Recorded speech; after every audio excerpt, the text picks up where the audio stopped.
Hi, I'm Simon Doull and welcome to Kiwi Bred, brought to you this week from Windsor Park Stud in Cambridge. And first up this week, it's a look at Windsor Park's latest edition, Pour Moi, and a chat with marketing manager Mike Moran about how their association with Coolmore Stud in Ireland brought the son of Montjour to New Zealand.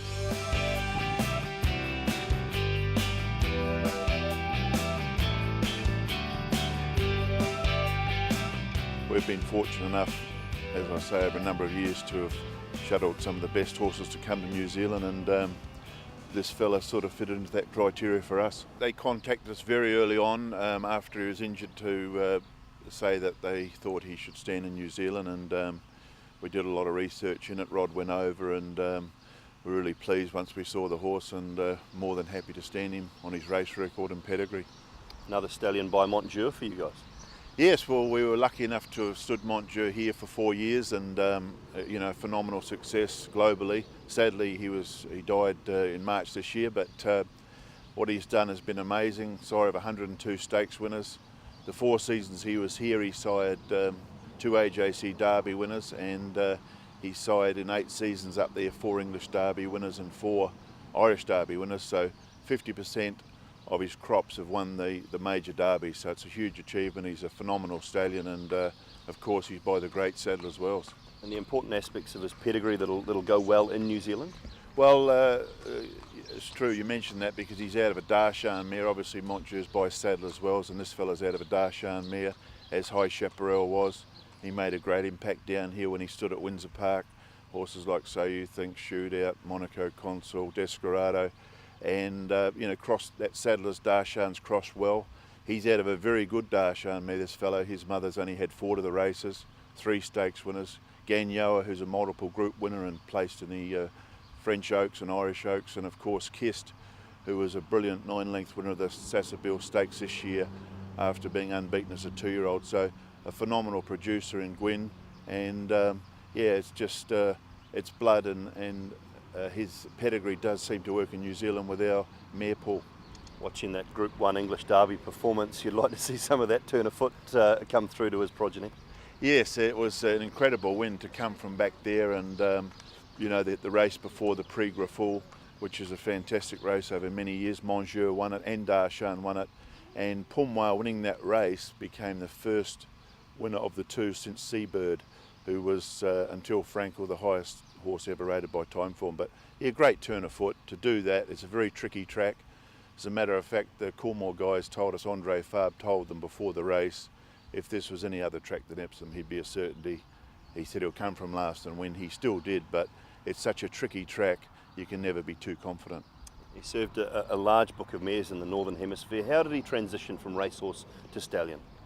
Well, sadly, after winning the English Derby, he was injured, and he was installed as favourite for the Arc, and it's a very nasty overreach, which you'll see on his pastern there, and yeah, so he's had a nice chance to let down. He served a very good book of mares of 180 over in Ireland, and possibly helped through the sad loss of his father in March of this year, but he covered a great book, and you know, he's just, for his age, he's surprisingly mature. How would you describe Pour Moi physically?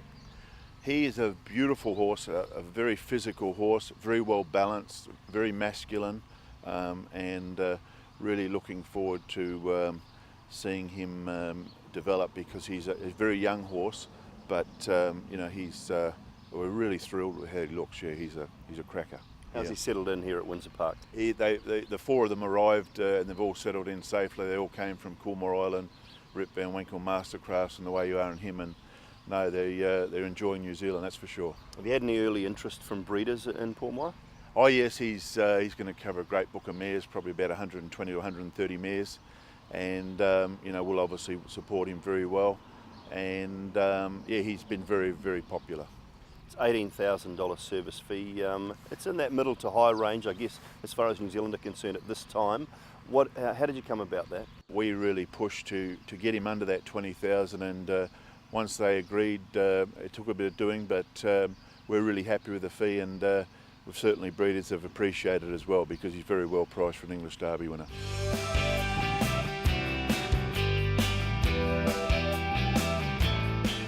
Looking forward to following the progress of Pour Moi over the next couple of seasons. It's time now for animal health, and this week we discuss the role of the farrier with Pat Crowley, thanks to International Animal Health Products. Well, today we're talking about the farrier's role in the health of a thoroughbred. Pat, why do you think it's important for horses to be shod? I think our role is just to keep the feet sound and cover the feet, so when they're out there working and they're wearing the feet away, we can just protect that whole capsule and keep them moving and keep them training. When we look at a horse galloping in an action on a racetrack, ideally how should they be hitting the ground? Flat, level. You know, just everything's got to land nice and square and have a quick, easy breakover motion. You know, nice and quick, less pressure on the tendons. Just, you know, that's going to keep your horse sound and keep it running for a lot more years. What do you think the important functions of the farrier are? I think to keep the horse sound, balancing the feet's a big key. Where it lands, once again, we've always spoke about that. The key is also to try and get the frog on the ground, so to get everything happening in that foot. So it's just not hitting the ground and there's no expansion and contraction. If we can get the frog to hit the ground, everything else, the whole secondary suspension apparatus starts to happen. And that's through educating the trainers or the clients in cleanliness and basically killing all the bugs that we can that's going to be causing thrush or white line disease, keep the foot healthy and keep it in motion. Pat, how would you describe the growth pattern of the horse's hoof? It comes on quite quickly, the growth pattern.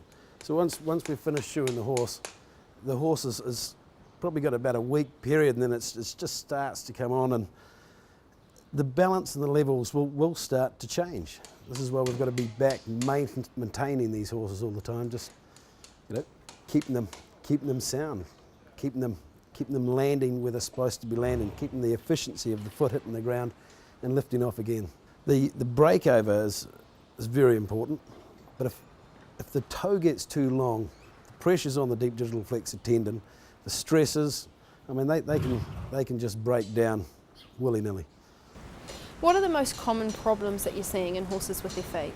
Imbalance. A lot I see is horses that are behind, they're very, very high on the insides of the hind feet, which in turn push their hocks out and they're slowing them down. How often should a farrier be looking at the horse's feet? A horse in training about once a month. A horse that's not in training, if it's only going to be getting trimmed once every 6 weeks, is normally sufficient. Winter time, the feet grow a little bit slower, so that's when your 6 to 7 week period comes in. Summertime, you really want to be 5 to 6 weeks if you're trimming. So in the general health of a horse, where do you fit in as a farrier? I think I'm very important just to keep the horse moving. You know, if I'm not there, then the horse breaks down, nobody makes any money.